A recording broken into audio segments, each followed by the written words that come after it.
But I want to get to CBS News senior White House correspondent Weijia Jiang, who's live for us at the White House. Weijia, do we have any response yet from President Trump or any members of the White House there? Liz, we just got our first statement from the White House. It is from the Secretary of State Marco Rubio, and it really stresses what this administration wants to focus on right now. And that is the message that this was a unilateral attack, that the U.S.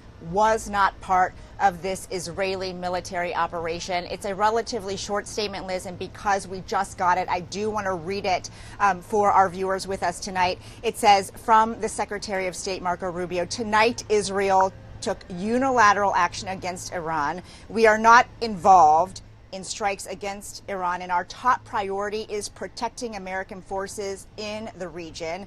Israel advised us that they believe this action was necessary for its self-defense. President Trump and the administration have taken all necessary steps to protect our forces and remain in close contact with our regional partners. Let me be clear, Iran should not target U.S. interests or personnel. Now, just today, Liz, the president said he did not want to use the word imminent when asked how soon Israel could launch an attack on Iran, but he said it's certainly something that could happen. We also know that the administration yesterday sent urgent messages for American personnel in the region to evacuate. So, clearly the president was ahead of this. We don't know exactly how much he was briefed and how much he got a heads up before tonight's attack happened. We haven't heard directly from him since the attack, Liz, but even today, as he was talking about the real possibility that something, in his words, could happen, he was still expressing optimism that there could be a deal with Iran. Now, how realistic that is, we have to see. But as of tonight, that meeting for a sixth round of talks between this administration and Tehran to reach some sort of a nuclear agreement is still on the books. We wait now to hear from President Trump.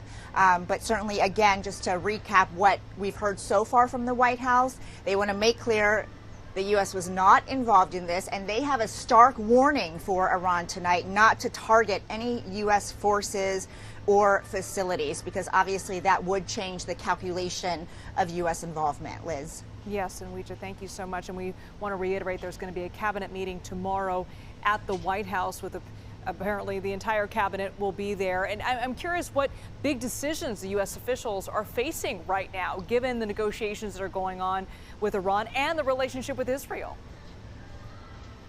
Well, I think the president made pretty clear today that at this point the ball is in Iran's court. He said he, is hoping that Iran is willing to give things up that as of right now they don't want to give up. And it is very likely he's talking about Iran's level of enrichment of uranium, which is required to produce nuclear power, but also a nuclear weapon.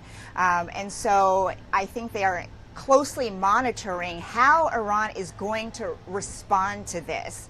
But it's also notable that they have made abundantly clear that they do not want a part in this direct conflict between Israel and Iran. They are just monitoring to see if Iran, impacts any Americans and U.S. facilities in the region. And so you're right that he is convening a cabinet meeting for tomorrow morning, although we should mention that was already planned before this strike happened. But obviously this will drive the conversation as he meets with his top advisors. And any idea, Weijia, and I know this is all very fresh, but any idea if he has a plan to talk with Prime Minister Benjamin Netanyahu about the events that just unfolded? We don't have any indication yet.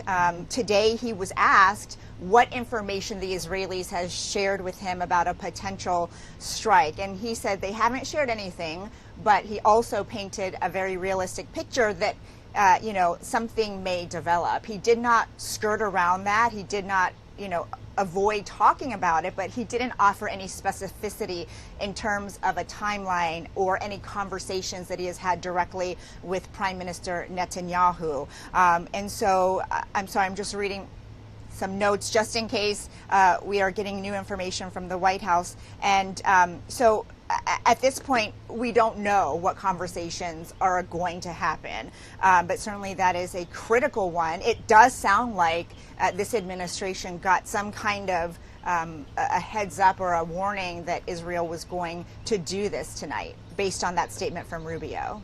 All right, Weijia Jiang live for us at the White House. Thanks so much for that update.